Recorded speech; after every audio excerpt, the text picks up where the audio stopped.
Manchester United have prioritised Adam Wharton over Carlos Baleba. Ruben Amorim likes his direct approach, his direct style of play. What are you lot saying on this, man? Wharton over Baleba. It was only in the summer just gone.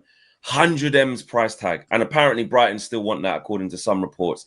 He starts the season badly, coming off at half-time in a couple of games, not playing 90 minutes, this, that, and the other. Oh, he's affected by the rumours, says Fabian Hertzler. And all of a sudden, it's like he's gone to £100 million player to like a £40 million player. And the truth is that it's somewhere in between, right?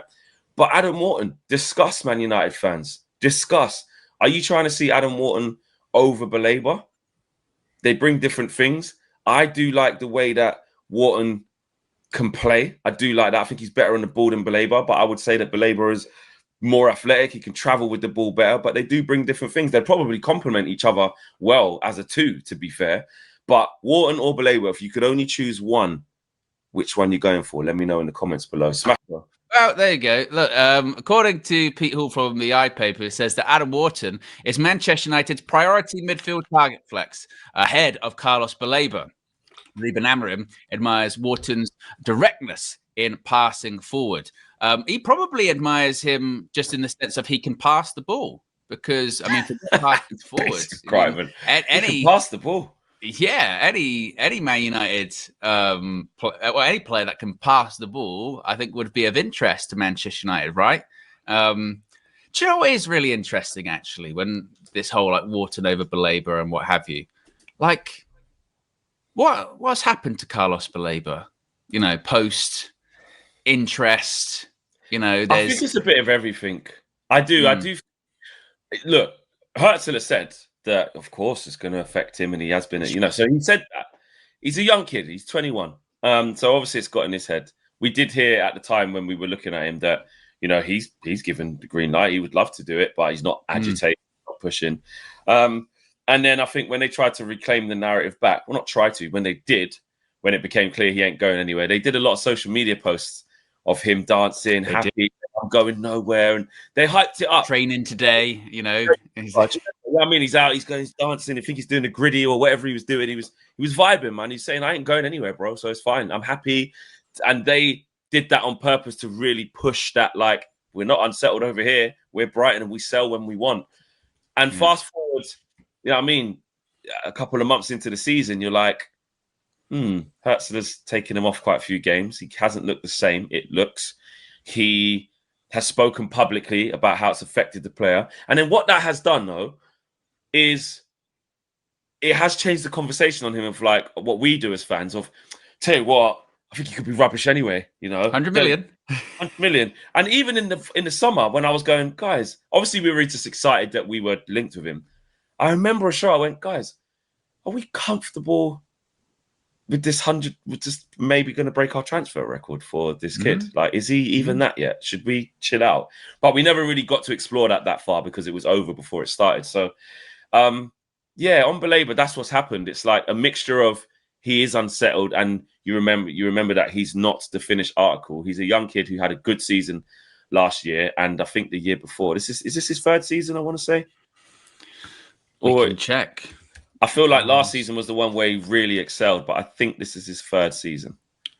He joined in 2023, in August 2023. So this will be his third, Yeah, so this is his third season. So, and I think last season was the one where he really was consistently throughout the whole season someone to really look at and go, wow, this kid looks quite special. And now you're seeing a human kid who's affected a little bit by what's been going on. His form's gone a bit. And that's it. If there's any Brighton didn't ruin Baleba, he ruined himself. As for Ferguson, that's Evan Ferguson, right? Yeah, that was him. I think that's what's going on. Yeah, I think it's a combination of a couple of things with him. I think, like you said, obviously the interest has probably played a part in it. Another part is that he's still very young. He's only 21 years of age. He's going to go up and down. On top of that, he missed a big part of pre-season for them, didn't he? When we were getting linked to him, and he wasn't playing in those friendly games for Brighton, we were like, oh, is something going on? And then the reality was, I think he had like a knee injury or it was a groin injury, something. He had an injury. So I think missing a part of pre-season, which of course we've seen with some of our players, will affect how sharp you are, how quickly you start it. Obviously, the Man United interest has distracted him. And also then you get into a bit of just, you go off form. We didn't even talk about Wharton, actually. Do you want him? Yeah, he's a good player, isn't he? Can you see why we prioritised him? Or do you believe that we prioritised him? Oh, yeah, we like him. It feels a bit like, honestly, doesn't it, that, all right, January transfer window's on the horizon. Everyone and their dog knows that, nice, that Man United are looking for a midfielder. They know that we want Adam Wharton. So I think it's, just easy work, isn't it? Be a bit of a connection. As Fabrizio said the other day, where he did, I think, one of his most in-depth journalism reports he's ever done. Man United like Adam Wharton, no bid, no offer, no fees discussed. Nothing's happened, and I think it's a bit similar to that, really. And even with Adam Wharton, look, we're not signing him in January. Like, that's not happening, is it? No. Let's be honest. No. Like a lot would have to. Steve Parrish would never let that happen. Unless. Well, no, because it's not even like similar to like when Chelsea signed like Enzo Fernandez in January, whereby they paid really over the odds in the end, didn't they? And Enzo Fernandez had to kind of force it from Benfica, and there was a whole thing at the time, wasn't it, of deal collapse, deals back on, deal collapse. And Adam Wharton, I just don't think would do that. I think he's quite professional, quite low key, quite calm. Palace are having a decent season. They're in Europe. So I think if anything happens with him by the end of the season, the interesting one might be like a Carlos Baleba, considering how the season's gone. Brighton can be a bit more, even though they get what they want in terms of a price, and they get a very good price, they can be a bit more open and a bit more flexible when it comes to selling players, right? I mean, I know the Moises Caicedo one, Chelsea went in for him in January and they said no, and then he ended up going in the summer. But depending on how the season's going, if Man United did move forward that budget a little bit and say, hey, look, we were prepared to offer like 80 million or something like that, then I think Brighton might have a look at that. Why not?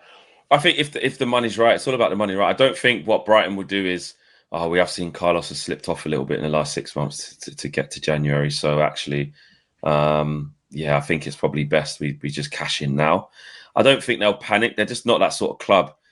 They won't get held to ransom or bullied by anybody. So I don't think we should assume that. MA saying, I think we should offer 50 million for Baleba. They'll just laugh and say no. I just think they will. Even if he keeps playing shit, even if he's not starting, they just won't do it. They'll rather just get to the end of the season, see how he can play for the rest of the season and still play hardball. They're just not going to do that. It's not how they operate. It's not what they do.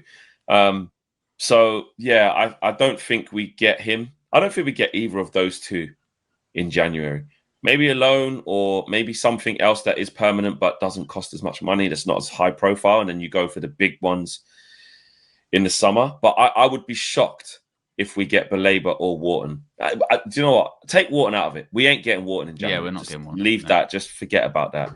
Baleba's, if you're saying like percentages, I would say you've got more chance of getting Baleba in January, even though I don't think we can, than Wharton. Wharton, definitely not. I just don't think we're going to have that type of money in Jan, unless, again, something unforeseeable happened in Jan, i.e. we sold Joshua Zirkzee on a permanent. We didn't expect to do that. Or they just, like they were going to do for Baleba in the summer. This is why I'm saying Brighton might be a bit more flexible in the sense of they might just go, look, we had this money earmarked for next summer. We basically found out that Baleba could be available in January, so we'll give. But if they could have brought the money forward from the summer and said that, because obviously we didn't go from, because the money was just, we're not paying 100 million. So we couldn't pay 100 million 6 months ago. How are we going to pay 100 million now?